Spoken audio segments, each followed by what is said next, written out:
Hola. Nos fascinan las historias sobre personas desaparecidas. Repasamos los pocos detalles que han sobrevivido sobre los desaparecidos, seleccionando los hechos registrados por los medios de comunicación o contados por los familiares. Esto forma parte del atractivo de estas historias. Hoy les hablaré de 3 casos de desapariciones en extrañas circunstancias. Por regla general, la hora de la desaparición suele ser a mediodía o al final del día. Se producen agrupaciones geográficas, con varias desapariciones en la misma zona. El tiempo severo y adverso coincide con la desaparición. Las víctimas suelen desaparecer cerca de grandes masas de agua, campos de rocas o arbustos de bayas. Si se encuentra a la víctima, no tiene recuerdos ni historias surrealistas que expliquen su desaparición. A menudo no se establece la causa de la muerte. Los cuerpos se encuentran en zonas que ya han sido rastreadas a fondo por los servicios de búsqueda y rescate.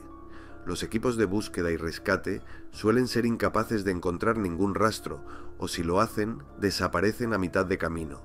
La víctima no suele llevar zapatos. A pesar de que la víctima suele desplazarse largas distancias, sus pies descalzos están sorprendentemente intactos. Por último, las víctimas suelen encontrarse en lugares de difícil, si no imposible, acceso a pie.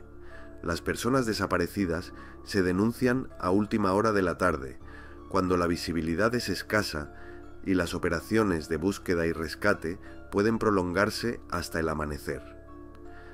Las personas desaparecidas antes del comienzo de las condiciones meteorológicas adversas tienen más probabilidades de no ser localizadas, ya que las huellas serán más difíciles de ver, la visibilidad será baja y las operaciones de búsqueda y rescate serán más difíciles, y las huellas serán más difíciles de encontrar con el paso del tiempo. Por último, las personas que permanecen desaparecidas durante mucho tiempo corren el riesgo de que las unidades caninas no sean capaces de encontrar su rastro. Un rastro encontrado aumenta la probabilidad de encontrar a la persona desaparecida. Veamos ahora los casos que prometí contarles. El primero de los casos conocidos es el del Dr. James McGrogan. La mañana del 14 de marzo de 2014, el Dr. James McGrogan y un grupo de médicos salieron de excursión a las afueras de Vail, Colorado. Hacía poco que había aceptado una oferta para trabajar como médico de urgencias en Indiana y estaba dispuesto a hacer un viaje de invierno a las montañas con unos amigos. El grupo partió por el sendero Sprattle Creek hacia el refugio Glacier Hut. Llevaban splitboards, tablas de snowboard que se dividen en 2 partes para poder esquiar cuesta arriba. El sendero era una subida empinada a través de 9 millas de terreno difícil. El terreno estaba cubierto de nieve y el sendero estaba bien apisonado y era fácil de identificar. Puede que fuera una excursión difícil, pero McGrogan y sus amigos tenían experiencia y estaban bien preparados. El propio McGrogan estaba en excelente forma física, ya que había completado una maratón. En su mochila llevaba un teléfono móvil que funcionaba, una batería de repuesto, un localizador GPS, comida y agua. Tras unas horas de camino, el grupo se detuvo para hacer un descanso, pero McGrogan insistió diciendo que no había tiempo para descansar. Tenían previsto reunirse más adelante, pero fue la última vez que vieron a McGrogan con vida. El grupo continuó por el sendero unas decenas de minutos más tarde, pero no se encontraron con McGrogan en el punto de encuentro designado, y cuando llegaron a la cabaña del glaciar seguía sin haber rastro de McGrogan. El departamento del sheriff de Eagle Valley llevó a cabo una búsqueda a pie y en motonieve. La búsqueda contó con la ayuda de 3 helicópteros, que durante los 5 días siguientes sobrevolaron 18 millas cuadradas hasta que el mal tiempo les obligó a suspender la búsqueda. 20 días después, los excursionistas encontraron a McGrogan en el fondo de una cascada de hielo en Butte Falls, a 4 o 5 millas aéreas al este del refugio del glaciar. La zona había sido rastreada por equipos de búsqueda y rescate en varias ocasiones. Las autoridades dijeron que se podían ver partes de Vail desde el lugar donde se encontró el cuerpo de McGrogan. Lo encontraron con una herida en la cabeza y la cadera rota, parcialmente desnudo. No llevaba abrigo, guantes ni botas. McGrogan habría tenido que subir y bajar cerca de 5.200 pies de empinadas laderas, lo que requería un viaje que probablemente recorriera de 10 a 16 millas, con cambios de dirección para navegar por las laderas con seguridad. Tendría que cruzar Middle Creek y vadear ventisqueros de hasta 9 metros de altura. McGrogan se ajusta a muchos de los criterios descritos en el perfil de los 411 desaparecidos. Era inteligente y estaba en buena forma física. Desapareció en pleno día y la búsqueda se suspendió debido a las graves condiciones meteorológicas. Se le encontró en el fondo de una cascada de hielo en una zona que ya había sido registrada a fondo y parecía haber desaparecido de un sendero claro sin huellas visibles. Se había quitado las botas antes del incidente y se encontraba en un lugar peligroso e inaccesible. ¿Por qué McGrogan no activó su transpondedor GPS? Politis confirmó que hay cobertura de telefonía móvil en la zona donde se encontró a McGrogan, así que ¿por qué McGrogan no pidió ayuda de emergencia? Tras el hallazgo del cadáver, la investigación dio un giro aún más misterioso. La familia y los amigos del Dr. McGrogan lo recordaban como un hombre prudente y circunspecto que siempre respetaba las normas de seguridad en las excursiones. ¿Qué pudo haberle hecho desviarse del camino y por qué dejó atrás su equipo? Los expertos han sugerido que podría haber estado expuesto a hipotermia, lo que podría haberle causado desorientación y haberle obligado a quitarse la ropa. También se teorizó que podría haber estado intentando evitar algún tipo de peligro o persecución. Sin embargo, no había señales de lucha ni de la presencia de otras personas. La pregunta seguía sin respuesta. ¿Qué llevó a un médico experimentado y bien formado a encontrarse en un estado tan crítico al borde de una cascada de hielo? ¿Y por qué no se utilizaron todos los medios modernos de comunicación que llevaba consigo? La investigación continuó, pero mucha gente se quedó con la sensación de que este misterio nunca se resolvería. La segunda historia que quiero contarles ocurrió en la provincia canadiense de Yukon, el 14 de septiembre de 2004. Bart Schleyer era un experimentado amante de las actividades al aire libre y biólogo especializado en fauna salvaje, con amplia experiencia en el proyecto de recuperación del oso pardo de Yellowstone y en reservas de tigres en Siberia. Paradójicamente, Schleyer también era un ávido cazador y a menudo pasaba semanas o incluso meses en la naturaleza cazando con arco animales salvajes. Schleyer fue visto con vida por última vez el 14 de septiembre de 2004 por un piloto que volaba en su hidroavión alquilado hacia los lagos Reed, en la provincia canadiense de Yukon. El avión regresó a buscar al cazador 2 semanas después, pero este no aparecía por ninguna parte. Schleyer había preparado bien su viaje. Llevaba 3 cajas de equipo.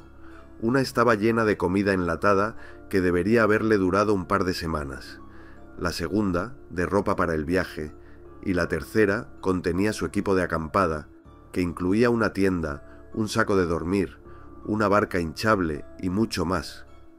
Tras denunciarse su desaparición el 30 de septiembre, la policía montada de la Real Policía Montada de Canadá en Whitehorse, a 175 millas de distancia, examinó su tienda de campaña. Encontraron restos de comida en su campamento, pero la caja estaba cerrada.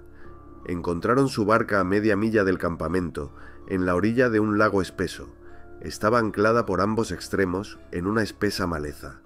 Al empeorar el tiempo, la policía supuso que Schleyer había caminado hasta la carretera de Klondike. Sin embargo, sus amigos estaban convencidos de que eso era imposible, ya que no se había puesto en contacto con ninguno de ellos. Insatisfecho con la respuesta, Dib Williams, amigo de Schleyer, regresó al campamento. Encontró el campamento de Schleyer, su tienda había sido derribada, y se encontraron su mochila, su spray para osos, su radio y su cuchillo. Williams volvió al día siguiente para seguir buscando alrededor del barco. A menos de 200 pies en el bosque, encontró un arco Schleyer con flechas hechas a mano y un carcaj de piel de ciervo. Encontró una bolsa llena de equipo. muchos supusieron que Schleyer estaba sentado en su mochila, preparándose para cazar alces. Ampliando su búsqueda, Williams encontró una máscara de camuflaje con pelo y sangre en su interior. El 3 de octubre, la policía montada volvió al lugar, junto con agentes de conservación y civiles, para iniciar una búsqueda. Durante el registro posterior, encontraron una gorra de béisbol, pantalones de camuflaje y una cámara. No presentaban daños, arañazos, desgarros ni sangre. Los huesos se encontraron a 200 pies de distancia. Se utilizaron dientes para identificar los huesos y los forenses revelaron que pertenecían a Schleyer. En internet se especuló con que Schleyer había sido atacado por un oso o un lobo. Sin embargo, no había señales de una lucha mortal en los alrededores. La zona circundante estaba cubierta de musgo intacto. Su ropa no estaba dañada ni empapada en sangre. Además, se recogieron y examinaron los excrementos de osos y lobos de los alrededores. Aunque contenían huesos, no había señales de tejido. En otros casos de ataques de osos a seres humanos, la ropa suele encontrarse mezclada con restos en los excrementos de los osos. A veces los osos esconden sus presas enterrándolas para ponerlas a salvo y volver más tarde, pero no había ningún escondite de este tipo cerca. Por último, los osos no intentan matar a sus presas, sino que se ponen a comer sin importarles si están vivas o no, lo que daría lugar a un espectáculo espantoso y sucio. Pero los buscadores no encontraron nada parecido. Su tienda y su bolsa permanecían intactas, pero lo más probable es que los animales que le atacaron captaran el olor y encontraran allí comida, además de latas de conserva. Los osos pueden comer latas. Schleyer se ajusta a muchos de los criterios establecidos en el perfil de los 4-1 desaparecidos. Era un excursionista capaz y experimentado, físicamente capaz de soportar las escaladas más difíciles. Las adversas condiciones meteorológicas de la tundra canadiense afectaron a los esfuerzos de búsqueda tanto de los rescatadores como de los amigos de Schleyer. Desapareció cerca de los lagos Reed, en una zona que había sido rastreada anteriormente por soldados de caballería canadienses. Nunca se determinó la causa de su muerte. Algunos especularon con que había sido atacado por un oso, pero no había signos evidentes de lucha mortal, ni tejido en los excrementos de oso pardo, ni marcas de dientes en la parte del cráneo de Schleyer que se encontró. Schleyer era un ávido amante de las actividades al aire libre y un cazador experimentado que había matado osos pardos en el pasado.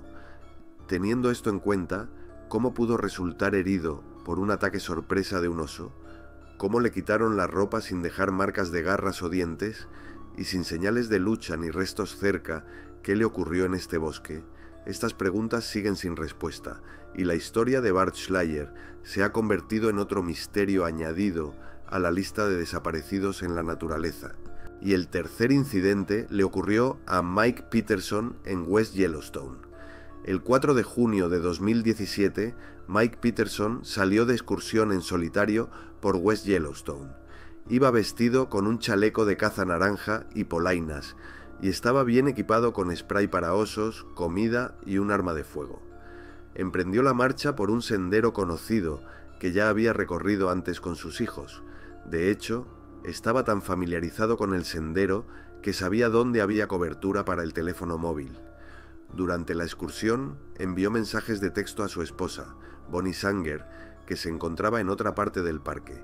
Quedó en que ella le recogería a las 18:00 y que harían un fuego, prepararían la cena y se relajarían. Sanger llegó al lugar acordado a las 18:00, pero no había ni rastro de Mike. Le esperó y a las 9:20 oyó 4 disparos en el bosque. Llamó a la oficina local del sheriff. Cuando la oficina aceptó su relato, enviaron un equipo de búsqueda y rescate. La operación de búsqueda y rescate comenzó a las 22:00. Más de 40 personas participaron en la operación de búsqueda y rescate, incluidos adiestradores de perros y helicópteros. Peinaron el parque en busca de Peterson, pero las duras condiciones meteorológicas complicaron la búsqueda y suspendieron las operaciones de los helicópteros durante algún tiempo. Solo 3 días después, los buscadores encontraron el cadáver de Peterson en Beaver Creek. A media milla del río se encontraron un chaleco naranja y restos de spray para osos, mientras que su mochila y las armas de fuego se hallaron en otro lugar. Algunos han especulado con que Peterson fue sorprendido y perseguido hasta el agua por un oso, pero el equipo de búsqueda y rescate nunca encontró huellas de oso alrededor del cuerpo o las pertenencias de Peterson. Mike Peterson encaja en muchos de los puntos del perfil 411. Era un excursionista en buena forma física, con experiencia en viajes y conocía bien la zona. Desapareció a última hora de la tarde y su desaparición coincidió con la de Jeff Murphy, otro excursionista que desapareció de Yellowstone la misma semana. La búsqueda de Mike Peterson se complicó por el mal tiempo y desapareció en Beaver Creek. La oficina del sheriff supuso que Peterson había cruzado el arroyo a primera hora de la mañana, pero el deshielo río arriba había aumentado drásticamente la altura y la velocidad del agua a su regreso. Supusieron que había sido arrastrado y se había ahogado. Pero eso no explica por qué Peterson dejó atrás sus pertenencias si pensaba regresar a Sanger. Como excursionista experimentado, tenía suficientes provisiones y equipo de comunicación para pedir ayuda y esperar. Otros detalles y hechos revelan aún más misterio en torno a su desaparición. Peterson era conocido por su atención a los detalles y su prudencia, especialmente en lugares remotos. Sus amigos y familiares sabían que era una persona muy precavida, que siempre tenía un plan de emergencia.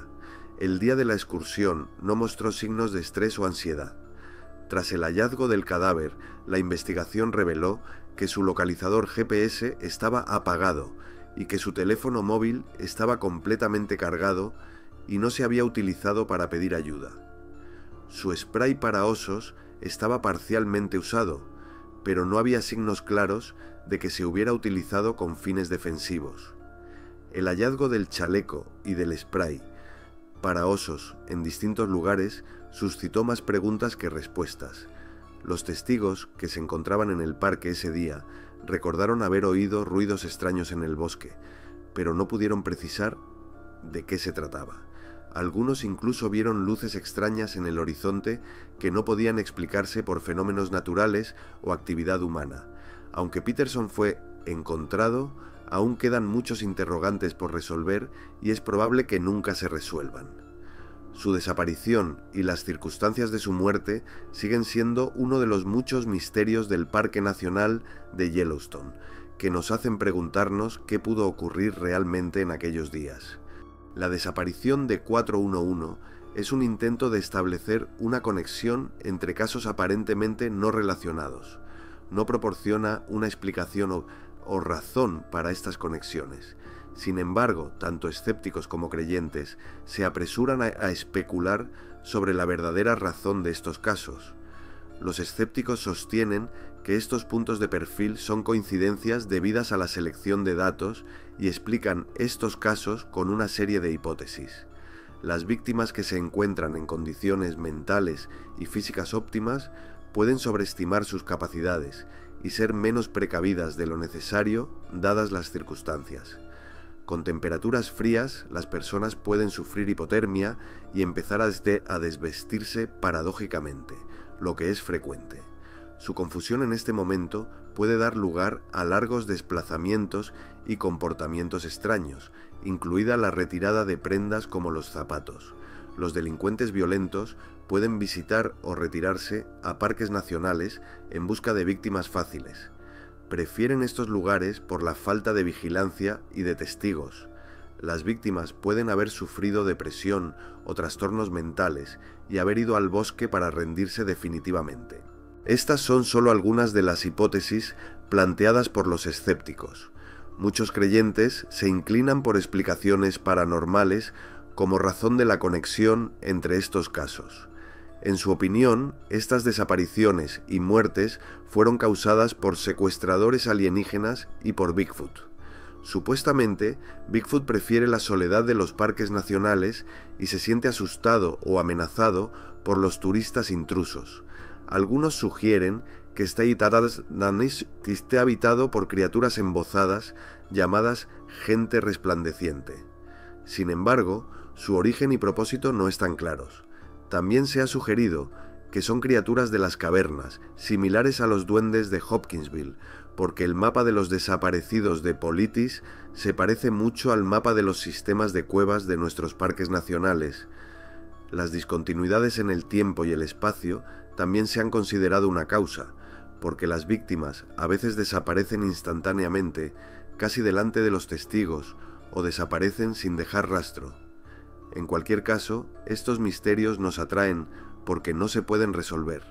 Buscando respuestas, solo nos quedan las preguntas y el recuerdo de los que ya no están. ¿Qué crees que les ocurrió ya a estas personas? Escribe tus conjeturas en los comentarios.